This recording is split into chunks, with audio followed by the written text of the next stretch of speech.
What is going on? This is Cody, and you are tuned into B-Boy 45, broadcasting from the Seacrest Studios here at Children's Hospital, Colorado. And it is not only a great Monday, but it's a super great Monday because we have another special edition of Maya's Latest News to keep you in the groove. Maya, who do we have on Zoom with us today? Parker Queenan. Parker Queenan! Woo! Welcome. How are you? I'm good. Well, we are so excited to have you, and I know Maya has a ton of good questions for you, so I'm going to let her take it away. So my first question for you is who or what inspired you to get into acting? So we used to have a family tradition. Every week on Friday nights, we'd have our own movie nights. And since I didn't have a whole lot of exposure to good films when I was a younger kid, mostly because I had to watch something within certain restrictions, like it had to be under PG-13, stuff like that. My dad would pick out these kind of like underground gem 80s films, and he would like bring them into my purview. So I'd be like, oh wow, like I think cinema and movie making and everything's really cool. And so I got a lot of exposure to that growing up as a kid. And when I was growing up, I did like summer camps and community theater and things of that sort, and always just sort of took and gravitated toward being the center of attention as often as I could. And then someone's like, oh, you could actually get paid for that. And I was like, wow, that's awesome. Oh, cool. So you're in the Nickelodeon series, Are You Afraid of the Dark? Curse of the Shadows. What's your favorite part about working on this show? Probably the fact that we brought a more mature, more cinematic storytelling technique to a younger audience.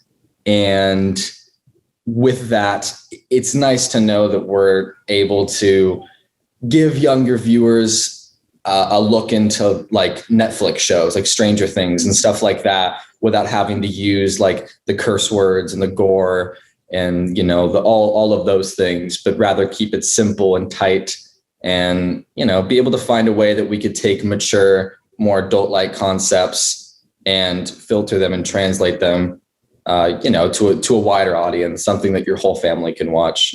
I also like the fact that I was on a horror TV show because I'd never done something like that before. And it was cool to do all the stunts and like get like tied up on things and do all that fun stuff. Oh, cool. Yeah, the show is kind of creepy. So do any of the scenes ever haunt you? See, I always had the exact same question because I'm a scaredy cat when it comes to watching horror movies. And so I was always like, if I'm in a horror TV show, do I actually get scared while shooting it? Or if I see it afterward, is it less scary because I was there when I was shooting it? And I think when you see the mechanics behind it, it makes it a little less scary. That said, what we would try and do is we would try and set up circumstances where we would, you know, pull out authentic reactions from the actors. So whoever was the antagonist in the scene would surprise us or jolt us, or, you know, they would sort of throw us off guard a little bit with certain techniques and things that they would do. And that always had a way of immersing us in the horror. And so I do think there were certain times that it did actually get scary as like, you know, in the atmosphere and in the middle of the woods or in like the creepy cabin or whatever it was. But luckily for me, I'm able to watch it without being so scared because I'm a scaredy cat. So yeah, I can't watch horror movies because I then have nightmares. And so I was watching that last night, and then the sun started to go down. And I was like, I can't watch it now. I have to stop, or I'm gonna have nightmares tonight. That's awesome. So we did our job. Yeah. What? Yeah.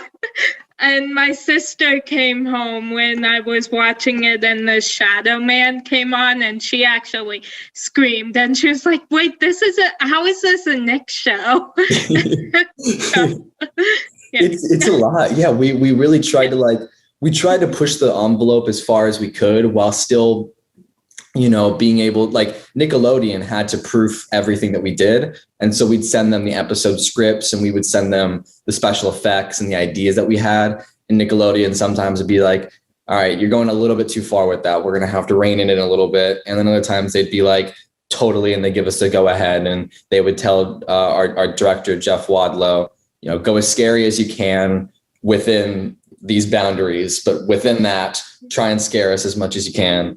And so, yeah, it was a really fun time.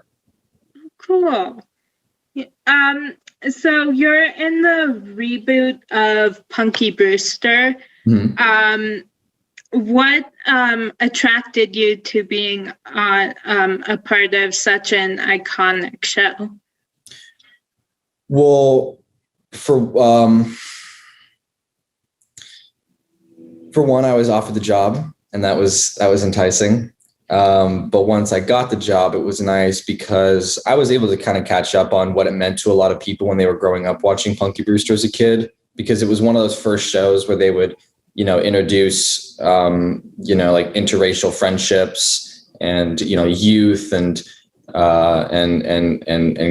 adolescence and growing up and family concepts and things of that sort. And I know to a lot of people it was a very special show. And I found that out more and more after showing up on set, because the showrunner of the show was something very personal to him. And it was a passion project of his that he wanted to get off the ground since he had, grown up watching the show. And after having heard of, how quintessential it was in TV history in a way, and also for a lot of younger audiences and people that grew up watching it, it was nice to be able to bring it back, because I think a lot of the people that are watching it nowadays are fans of the old show. They're people that grew up watching it. And so now they're able to sort of see it come back to life.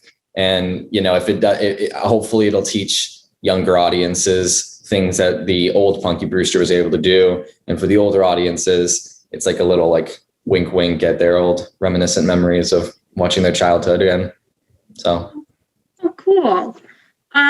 So is there a dream project that you would like to be a part of? Oh man. Honestly, I'm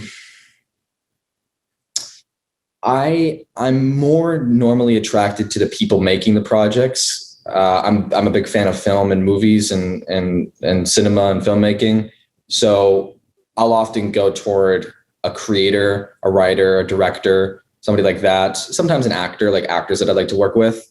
But as far as like a dream project goes, I probably want to be on a TV show, because you get a longer arc to be able to play with the character and, go further distances with them. And one of my favorite TV creators is Vince Gilligan, who, if you know him, did Breaking Bad, and he's now doing Better Call Saul. But since Breaking Bad is over, I guess my dream show would be to be on Better Call Saul. Oh, cool. So what has been the biggest challenge and change to filming during this pandemic? That's a great question.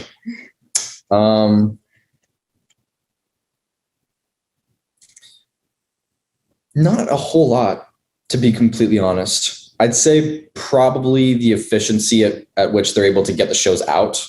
Like if they're not able to get the show, like the pre-production done, the shooting done, and then releasing it as quickly as they normally would be able to do.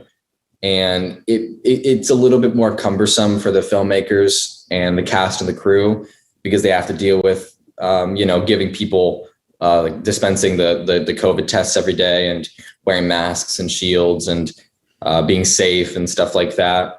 But since when you're on set, like, luckily, like, the only thing that I would say is that you can't really go out and be social with the rest of the world while you're on set. But in a way, that's kind of an advantage at the same time, because you are almost forced in a way to get to know the people on your set better, because they're in that inner circle and you can't really go to other people. You kind of have to stay within that. And so you get to know your cast better, get to know your crew better. Like when I was on Are You Afraid of the Dark, I would hang out with some of the ADs and the production assistants and people like that off of set, because they were the only people I could hang out with, because they got tested every day and I got tested every day. And I'd say the biggest thing though is just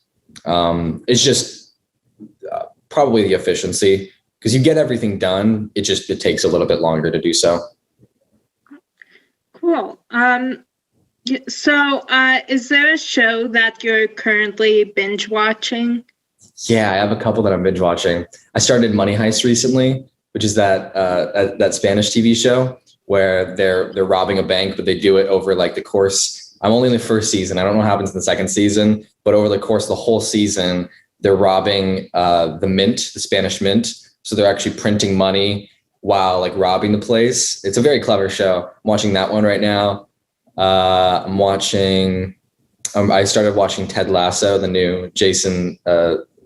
What's it, Sudeikis? I always mispronounce. Yeah, his name. Jason Sudeikis. There you go, Jason Sudeikis, his new TV show. Yeah. And I just finished watching The Queen's Gambit recently, which was good. How about you? Are you binge watching anything right now?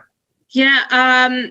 Well, I'm watching Are You Afraid of the Dark and Legends of Tomorrow. Oh, how is Legends of Tomorrow? Oh, it's so good. I've been over quarantine. I've watched like all the CW shows. I've watched The Flash and Arrow and now Legends of Tomorrow. It's so much fun. Do you do it like chronologically? Like, is there a certain way that you're supposed to do it or like an order it goes in, or do you just watch it randomly? Yeah, I just watch it randomly. That's so cool. Yeah. So I've never seen any of those actually. Are those good? Yes, they're so good. I was my mom and my sister actually, when I finished Radiation, they got me a cake that had both the Flash symbol and then pictures of the Green Arrow from the You're kidding me. That is super cool. Is it like a custom cake or did they have to build it themselves? Yeah. No, they ordered it. But because they just know how obsessed I am with those shows. That is awesome. So, yeah, and they do. It's cool how, like, all of them do crossovers with each other. So then I'll, like, go through and watch each episode of the crossover because usually there are multiple ones. Yep. It's kind of how they do, like, the Marvel Cinematic Universe and all those shows. And even some of the anthology TV shows, like I think American Horror Story does that a little bit, and the American Crime Story and stuff like that.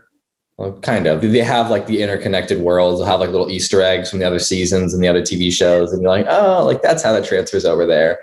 Yeah, yeah. And then my family and I have been watching The Regulars on Netflix. The Regulars? I haven't heard of that one before.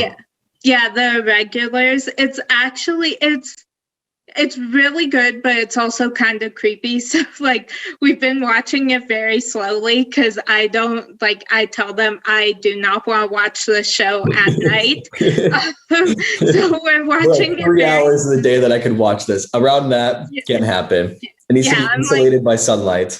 Yeah, I'm like, only when it's light out can we watch the show. And then we're rewatching a show called Trial and Error that is just so funny. Oh, really? I haven't heard of these shows. You're bringing up a lot of new. I've never heard of The Regulars or Trial and Error. Yeah. Trial and Error was so funny. It was only on for 2 seasons.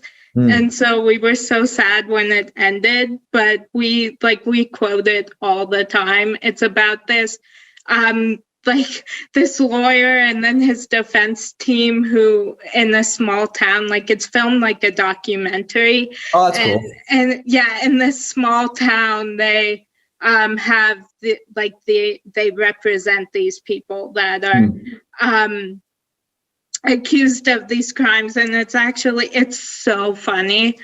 It's kind of like The Office or like American Vandal and stuff like that. Like it's like the documentary style filmmaking. Yeah, that's pretty cool. I love those shows. It's Yeah. crazy because like there was a lot, like we used to have a lot of the multicam shows where like, and we still do today, like Punky Brewster was one of them where it was like you hear laugh tracks and stuff like that, and a lot of people love that. But the turn that we've taken over the past like 10 years or something like that in TV is that we do a lot of TV shows where it is like that, and like there is no laugh track and it's a lot more dry comedy. Yeah. And I think it's so funny. I love those TV shows. Yeah, and they have so many lines that it's just like they say them with like it's completely deadpan, and Yeah. so like you can miss it sometimes, but when you hear it, and like it's just so funny. Like, I don't have enough shirts to print these quotes on. I need to get more. Yeah. Yeah, we quote that show all the time. So That's awesome. I'll have to write that. I'm gonna write that one down. Trial and Error. yeah. I'll definitely have to check that out. Yeah. Yeah, I wrote down all the ones you were saying, because we good. watched some of those. My mom watched The Queen's Gambit, and my sister started it. And I was gonna watch it with him, but my sister like didn't love it, and so they're like, "No, you probably would not like this." But it's an impressive TV show because like they play chess the whole time, and so they'll have to actually like because real chess players are going to be watching the show, and they're going to be like, "Oh, that's an easy chess game," but they have to make them look like the best chess players in the world, and so the actors themselves have to memorize the moves of like each piece, and they have to make something like chess look like intense and exciting, when in reality, like when you watch someone play chess, it's really boring. They're just like moving the pieces around. I mean, for whatever like they did on that show, I think they did a pretty good job with like keeping the intensity up and the excitement and stuff like that. Yeah, my sister had a friend teach her chess, so then she was teaching me, and then our mom was down. Our mom was with us, just like distracting us, making us laugh. She was saying, "You have to come up with your own rules. So when you move this piece, you have to do this." And so then we just kind of got like sidetracked, and we were all just laughing. So. You're like, I get to take all of these pieces. Mom said I could. Yeah. Yeah. Yeah. So, what is your go-to movie that you could watch over and over again? Well, it's my it's my favorite movie. It's 2001: A Space Odyssey, and I've seen that movie a lot of times. Recently, it was like, I think it was like the 70th anniversary of it or something like that, and they played it all throughout the year a couple of years back, and I watched it like 10 times in 1 year, and I continue to watch that movie all the time. That's my absolute favorite one. Have you seen it before? Cool. I haven't. That makes sense. I mean, a lot of people don't like it. I like it because I love the director Stanley Kubrick and a lot of the work that he does. It's like it's a much more I guess in-depth, realistic look at space exploration and extraterrestrial life and things like that. But it is interesting, though. It's a good movie if you ever get a chance to watch it. Oh, cool. Okay, I'm writing that down. So it's great. I got to write down the other one you said too. The what was it called? The Returners? The Legends of Tomorrow. It was the one that you said you watched, the creepy one. The Regulars. Regulars, that's what it was. Yeah. But yeah, I'd say 2001 is my favorite movie. That's a good one. I could watch that one all the time. Oh, cool. Yeah. Yeah, my family and I, we love watching movies, and especially during quarantine, we've watched a lot. So I can imagine. So we're always looking for suggestions. So yeah, I'm a movie freak. Last year, I gave myself the challenge to watch 300 movies in the year. And I did, and I finished it I finished like 2 months early. I finished it, and I got through 300 movies, and I was like, okay, now I have 2 months where I don't watch anything. A lot of movie watching. Yeah. Yeah, I watch, my favorite movie is Shazam. Shazam is good. Yeah. That's a good one. Yeah, that one. And then there's another movie called Home Again that I'm also obsessed with. So I've seen both of those like hundreds of times. Which one is Home Again? It's with Reese Witherspoon, and Oh, I know what you're talking about. came out. Yeah, it came out in 2017. So I've never seen it before. I have seen Shazam though. Oh, cool. Yeah. Shazam is good. That's a funny movie. Yeah, it is. That's I don't usually like superhero movies. There are only a couple that I like, and then this one came out, and then I still remember when like it was one day after school we went to go see it, and then after we saw it I walked out like completely obsessed with the movie. So I love that one part when they're like speaking to each other across the field, and they're like, you gotta do this, and you cut to a wide shot and he's like, what? I can't hear you, you're gonna have to speak louder. Yeah. Yeah, and then you cut back to him and he just keeps talking. He just keeps talking. He has no idea. Yeah. It's a funny movie. Yeah. So what song do you have on repeat on your playlist? Ooh. Oh man, that's a tough one. I can actually check. I don't know. I feel like, doesn't Spotify say like when you have a song and you listen to it a lot and it's like, here's your favorite song? Yeah. Something like that. Do you have Spotify? Yes, I do. You know what? I really like that song, Pineapple Skies. I heard it recently. It's from, his name is Miguel, I guess. He did that one song, Skywalker. It was really popular a few years back, but it was part of the same album. It's called Pineapple Skies. That's a good one. I've been listening to that a lot recently. Oh, I am writing that one down because I haven't heard that song. Oh, really? It's a good one. It's a fun song. Yeah. Oh, cool.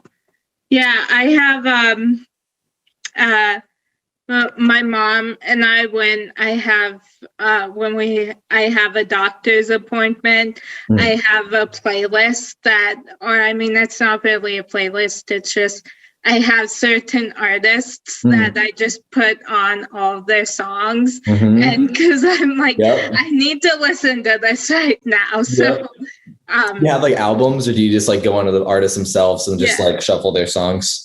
Yeah, there are some albums like I love.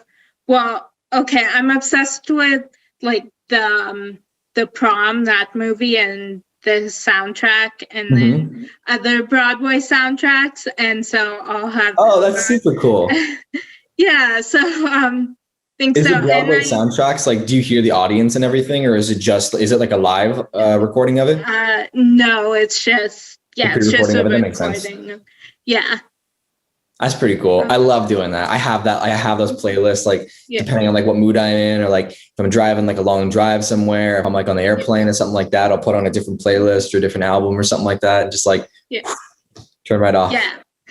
Yeah. I bug my mom and my sister a little bit because at the beginning of quarantine, I found all these new Broadway soundtracks, and that's when I really became obsessed with it. And I had them on all the time, and so my favorite is Spring Awakening, and I found that last March, and I've had it on repeat since then. So which one is that from?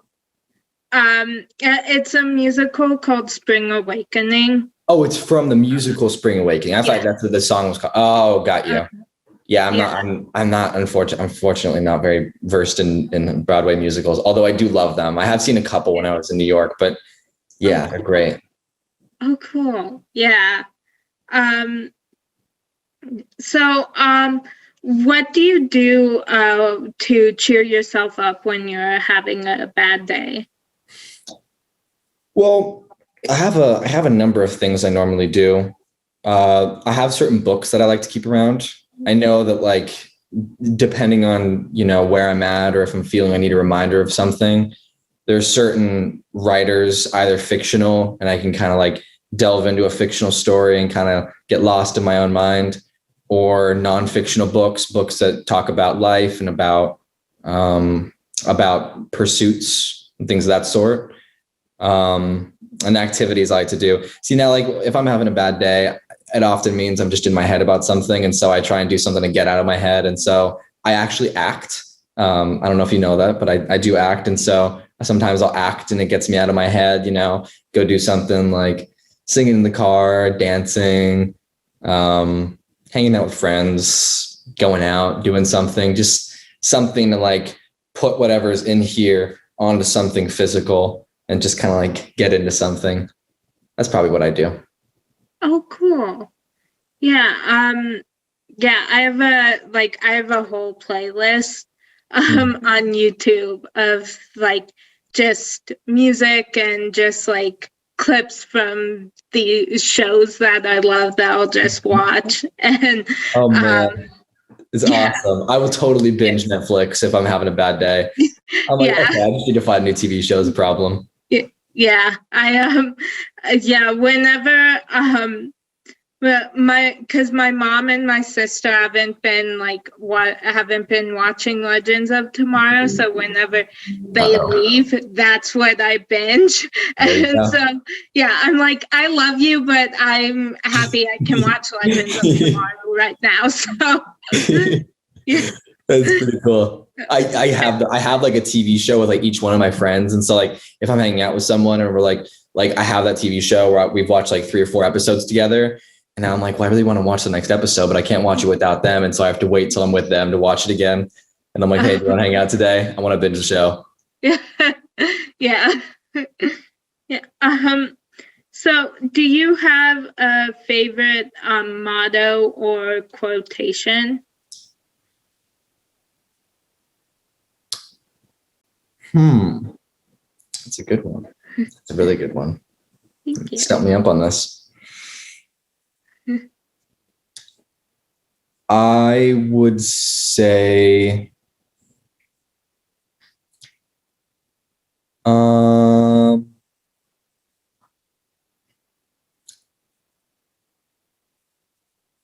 this might take me a second. Here, wait, how about you give me yours first and then I'll get inspired. Do you have one that you like? I have to think for a second. Oh, you have to think too. Yeah. We can think together on this one. Yeah. Yeah, I have a lot of quotes written down, so I'm just looking at those really fast. One I liked and I continue to like is it's a golfing terminology, or not a terminology, but it's a golfing mantra. And I believe it originates in golfing. And I might butcher this, but I think it's something in the lines of play it as it lay or play it as it lies. And sometimes if I'm in a situation and I don't like, I don't like the circumstances, and I'm like, I wish I would have had this, or I wish I would do this or that. And I'm so focused on what there isn't versus being able to take whatever I'm given and work with it. It's like if you're golfing and the golf ball is in a really rough area or something like that, and you still have to shoot it, you have to play it where it lays. You can't move the ball somewhere else. You have to work from there. That's one probably. Oh, cool. Yeah.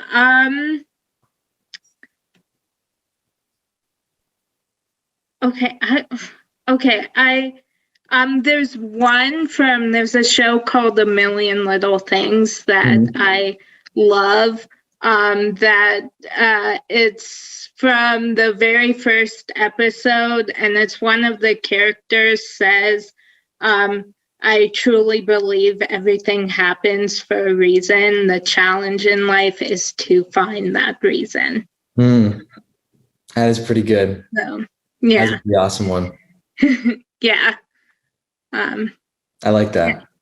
Yeah.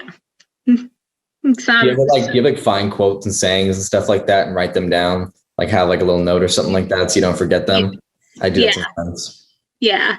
Yeah, it's good. I have a whole page on in my notes on my phone of just quotes that I love. That's pretty cool. So that's pretty cool. Yeah. Thanks. And a lot of them are from shows. And so they just have such a way of articulating our thoughts, huh? Yeah. It's good. I've never watched A Million Little Things. You give me so many ideas here. I'm going to write that one down too. It's so good. I'm obsessed with that one. Yeah. So, yeah. It Boom. just got to, Shows. what? I got 3 TV shows now I got to watch. Yeah, I'm going, after this, I'm going to go down and tell my mom all the shows that you told me about. So, Thank you. yeah.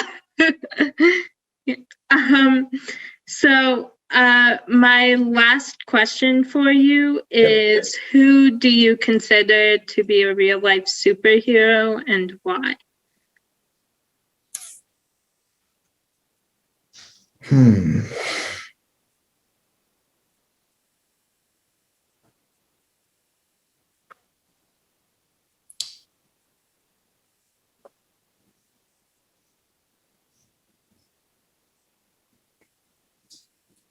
You and these questions, girl.